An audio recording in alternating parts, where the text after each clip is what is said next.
For most of human history, venturing beyond sight of land meant confronting one terrifying question: where exactly are you? The answer to that question would change the world forever. Long before compasses or charts existed, our earliest ancestors discovered that the sky itself was a map. Coastal peoples across the world learned to read stars, winds, and ocean swells as naturally as reading footprints on the ground.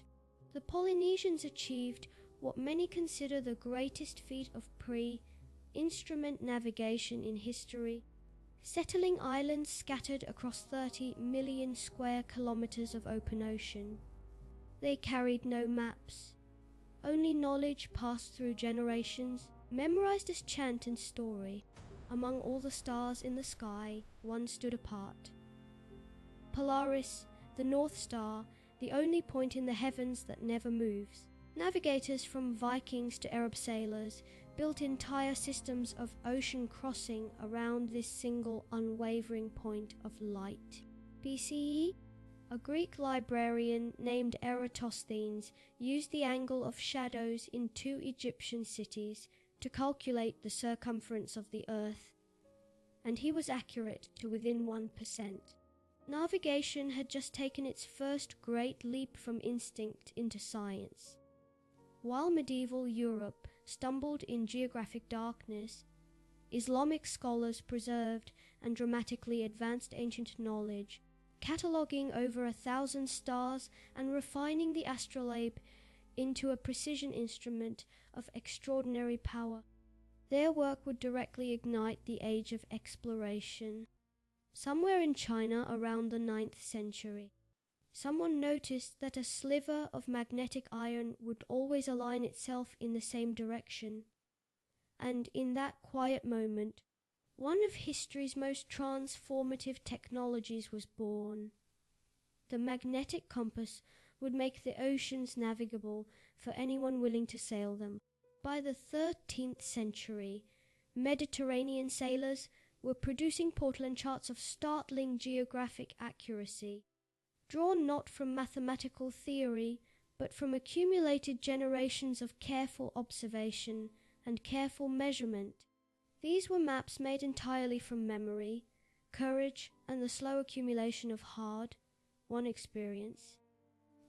In the 15th century, Portugal made a systematic national project of the unknown, sending ships further south along the African coast each year, methodically pushing the boundary of the mapped world.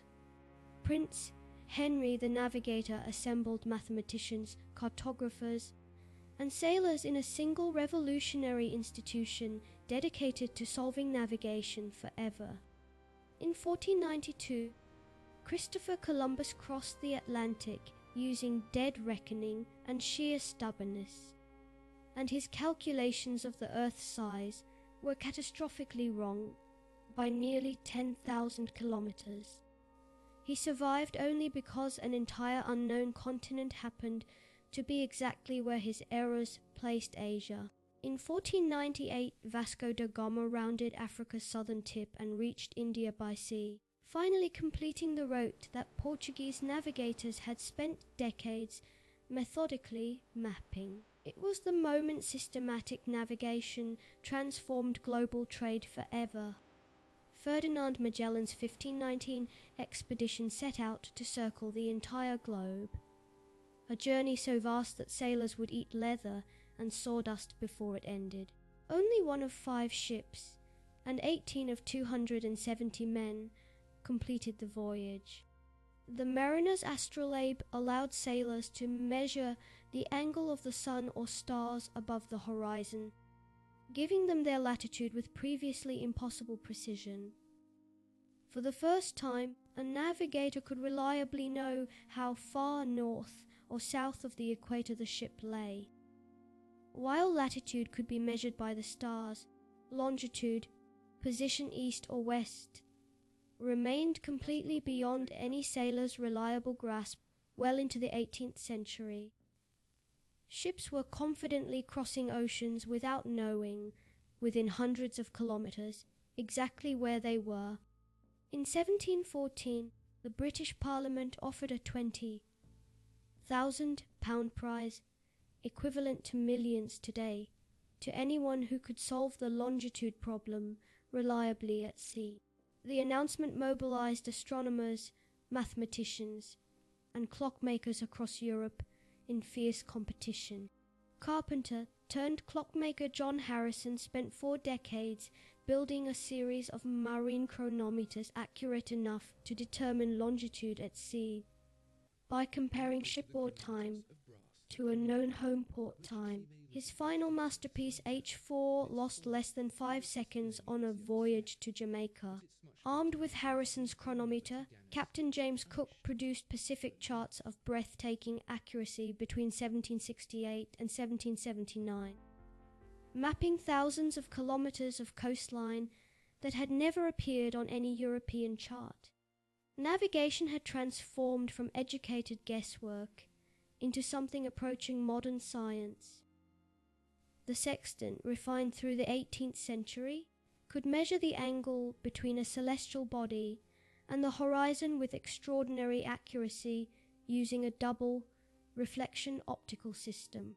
Combined with accurate tables and a reliable chronometer, it gave navigators their precise position anywhere on Earth's surface. As steam-powered iron ships replaced wooden sailing vessels in the 19th century, the volume of ocean traffic multiplied dramatically, making navigational errors far more consequential and costly. Dead reckoning and celestial navigation remained the only tools available to officers commanding ships carrying thousands of passengers. By the mid-19th century, coordinated networks of lighthouses, foghorns, and standardized admiralty charts were transforming the world's coastlines from zones of lethal uncertainty into navigable highways. Governments finally understood that safe navigation was infrastructure as essential as any road or bridge. The arrival of undersea telegraph cables in the 1850s and 1860s allowed precise time signals to be broadcast simultaneously across continents and to harbourside clock stations. For the first time, a ship's chronometer could be checked against a universal standard before departure, slashing longitude errors dramatically. When Guglielmo Marconi demonstrated wireless telegraphy at sea in 1899, navigation entered an entirely new era, allowing ships to receive position, fixing signals and distress calls across open ocean.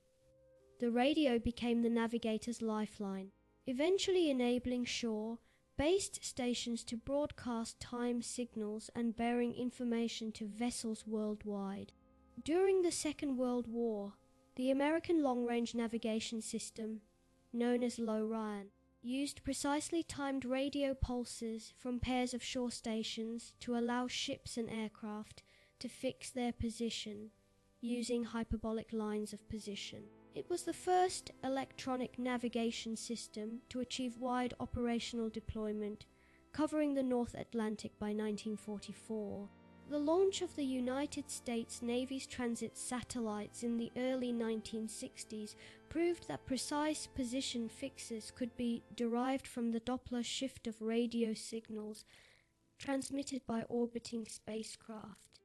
This classified Cold War program quietly laid the conceptual and technical foundation for everything that would follow in satellite navigation.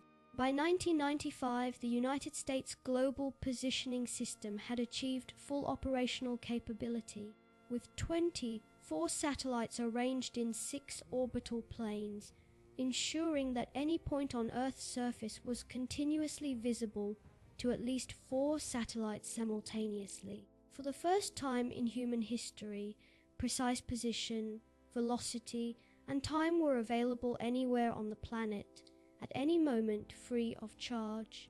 When President Reagan opened GPS signals to civilian users after the Korean Airlines Flight Ullerin 7 disaster, and when selective availability was finally switched off in May 2000, navigation precision available to any ship, aircraft, or car jumped from hundreds of meters to around 10 meters overnight. The sextant and the chart plotter suddenly coexisted in the same wheelhouse.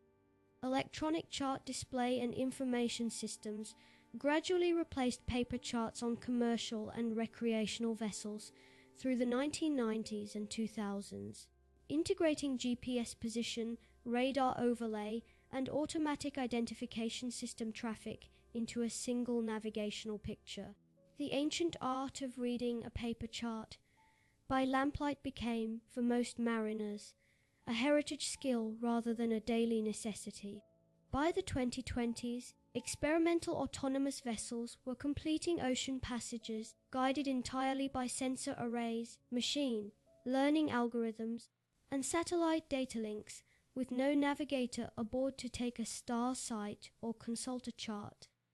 The 10,000-year journey from a Polynesian wayfinder reading wave patterns had arrived at a vessel that navigates through mathematics alone. Every civilization that mastered navigation gained access to trade, conquest, knowledge, and survival on a scale unavailable to those who stayed ashore. And the instruments in any maritime museum trace the relentless human drive to know exactly where on this vast planet we stand. From reed boat to autonomous ship, the question has always been the same: where are we? And how do we get home? The stars that guided a Micronesian navigator across 2,000 miles of open Pacific are the same stars visible from the bridge of a modern container ship, and every GPS satellite traces its lineage directly back to the moment a human being first looked up and asked which light would lead them home. Navigation is not merely a technology, it is the oldest expression of human courage, curiosity, and the refusal to accept that any horizon is truly unreachable.